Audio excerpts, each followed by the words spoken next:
বলিউড অভিষেকের শুরুটা সফল হলেও বিতর্ক পিছু ছাড়েনি আলিয়া ভাটের। তার দোষ, তিনি নামকরা প্রযোজক মহেশ ভাটের মেয়ে। নিন্দুকেরা বারবার এটা প্রমাণের চেষ্টা করেছেন যে স্বজন প্রীতির কারণে অভিনয়ের সুযোগ পেয়েছেন তিনি।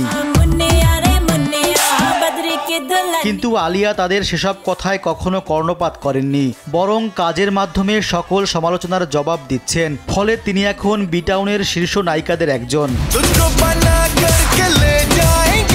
সেই ধারাবাহিকতায় আলিয়া এবার শাহরুখ সালমানদের টেক্কা দেবেন। যশরাজ ফিল্মসের স্পাই ইউনিভার্সে প্রবেশ করলেন অভিনেত্রী। সামাজিক মাধ্যমে নিজেই এ তথ্য জানিয়েছেন তিনি। ছবির নাম আলফা। ইনস্টাগ্রামে এর একটি মোশন পোস্টার প্রকাশ করেছেন আলিয়া। ক্যাপশনে লিখেছেন, এখন আলফা মেয়েদের সময়। এতে দুর্দান্ত অ্যাকশন করতে দেখা যাবে আলিয়াকে। মোশন পোস্টারে ভয়েস ওভার শুনে তেমনটাই আন্দাজ করা যাচ্ছে। নির্মাতারা জানিয়েছেন ইতিমধ্যেই ছবির শুটিং শুরু হয়ে গেছে। এটি পরিচালনা করছেন শিব রাওয়েল, যিনি এর আগে দ্য রেলওয়ে ম্যান ওয়েব সিরিজটি পরিচালনা করেছেন। জানা গেছে ছবিতে সুপার সোলজারের ভূমিকায় অভিনয় করবেন আলিয়া। থাকছে প্রচুর অ্যাকশন দৃশ্য। সেসব দৃশ্য ধারণ করা হবে মুম্বাই ও ইংল্যান্ডে।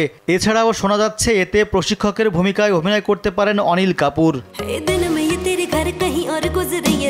শাহরুখ সালমানদের নিয়ে তৈরি যশরাজের পুরুষতান্ত্রিক ইউনিভার্সে এবারে আলিয়া ভাট কতটা বাজিমাত করতে পারেন সেটাই দেখার অপেক্ষায় ভক্তরা।